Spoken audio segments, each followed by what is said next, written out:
ఇక్కడ ఏదైతే గత కొంతకాలంగా సంఘర్షణ కొనసాగుతుందో ఈ ఘటన పైన చాలా దుర్మార్గమైంది. మేము అన్న వాళ్ళు మద్దతు తెలిపి ఇక్కడ వరకు గ్రౌండ్ రియాలిటీ చూద్దాం ఏముందో అని చెప్పేసి మన సిపిఎం ఇన్ఛార్జి రామచంద్ర అన్న గారు, మన కార్యదర్శి జిల్లా కార్యదర్శి జయరాజ్ అన్న గారు రావడం జరిగింది రాములు వాళ్ళకి మద్దతు తెలపడానికి.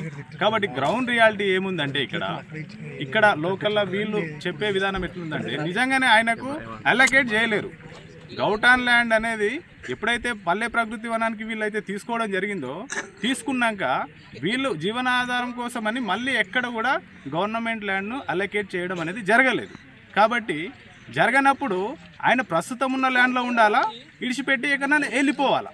దీనికి అధికారులు స్పష్టమైన నిర్ణయం చేసి ఏదో మీ నిర్ణయం చెప్పండి.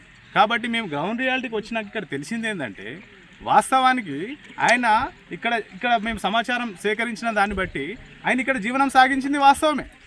మరి జీవనం సాగించింది వాస్తవమైనప్పుడు ఆయన ల్యాండ్ మీద హక్కుదారుడు ఆయన కాకుండా ఎట్లా పోతుండు? ఇది అంటే నిర్లక్ష్యమా? అంటే దళితుడన్న ఒక ఇది మీకు దళితుడంటే చిన్న చూపా? ఇక్కడ రామచంద్రన్న నాగిరెడ్డిపల్లిలో 70 ఎకరాల భూమి గురించి గత 10 సంవత్సరాల నుంచి కొట్లాడుతున్నాడు హైకోర్టులో. అది రెడ్డి కృష్ణంరాజు రెడ్డి అనే ఎవడో 70 ఎకరాల భూమిని ఆక్యుపై చేసి కోట్ల రూపాయలు సంపాదిస్తున్నాడు.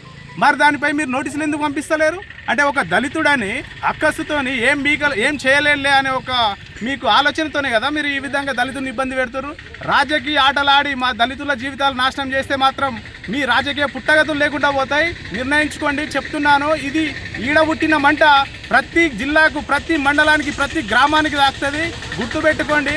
ఈ మంటను కనుక మా దళితుని ఆత్మఘోషను కనుక మీరు ఈ విధంగా ఇబ్బంది పెడితే ఖబర్దార్ రాజకీయ నాయకులారా, రెడ్డి వర్గాలారా గుర్తుపెట్టుకోండి.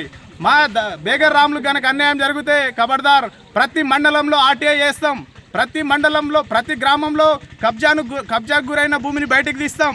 మాకు ఒక సంఘం ఉంది, మాకు ఒక టీం ఉంది, అన్న వాళ్ళ సపోర్ట్ ఉంది అందరిది. ప్రతి గ్రామంలో ఆర్టీఐ చేసి గౌటాన్ భూమి ఎవడున్నాడు, వందల ఎకరాలు ఎవడు తింటున్నాడు? అగ్రవర్ణాలు తింటున్నారా? దళితులు తింటున్నారా? ఇది చూస్తలేరా మీరు? వాళ్ళ మీద మీ కన్ను పోదు, మీ నోటీస్ పోదు, మీ పోలీసులు పోరు, మీ బుల్డోజర్లు పోవు. అంటే దళితుల మీదనా మీకు? దళితులు అంటే ఇంత చిన్న చూపా?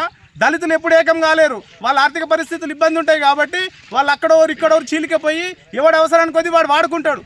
ఈ దళితులు అర్థం చేసుకోవాలి, ఎస్సీలు బిస్సీలు అర్థం చేసుకొని మీ జీవనాధారము మీ జీవనాధారం మీరు సంపాదించుకుంటున్నారు, మీరు బతుకుతున్నారు. కానీ ఎవడో రాజకీయ స్వార్థం కోసము మీ జీవితాలను నాశనం చేసి మీతో ఈ విధంగా ఆటలాడితే మాత్రం మీరు సహించకండి. మీరు ఒక్కటి అండి, బాబాసాహెబ్ కళలు కానీ ఆశయాలను మీరు గుర్తు చేసుకోండి. ఒకసారి గుండెల మీద చేసుకోండి. మీరు ఈ విధంగా స్వచ్ఛంగా బతుకుతున్నారంటే ఆయనకు ఓటేసుకునే హక్కు లేదా రాజ్యాంగ ప్రకారం? అరే దళితుడు ఓటేసుకునే హక్కు లేదా ఎవరికి?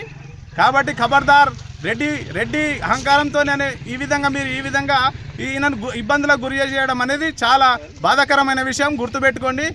ఏది ఏమైనా ఎండ్ ఆఫ్ ది డే దళితుడికి న్యాయం జరగాలి, బేగర్ రామ్కు న్యాయం జరగాలి. లేదంటే ఖచ్చితంగా దీని మీద ప్రతిఘటిస్తాము, ప్రొటెక్షన్ చేస్తాము, ఏ విధమైన ఇది చేస్తాం మేము. జై భీమ్, జై భీమ్, జై భీమ్.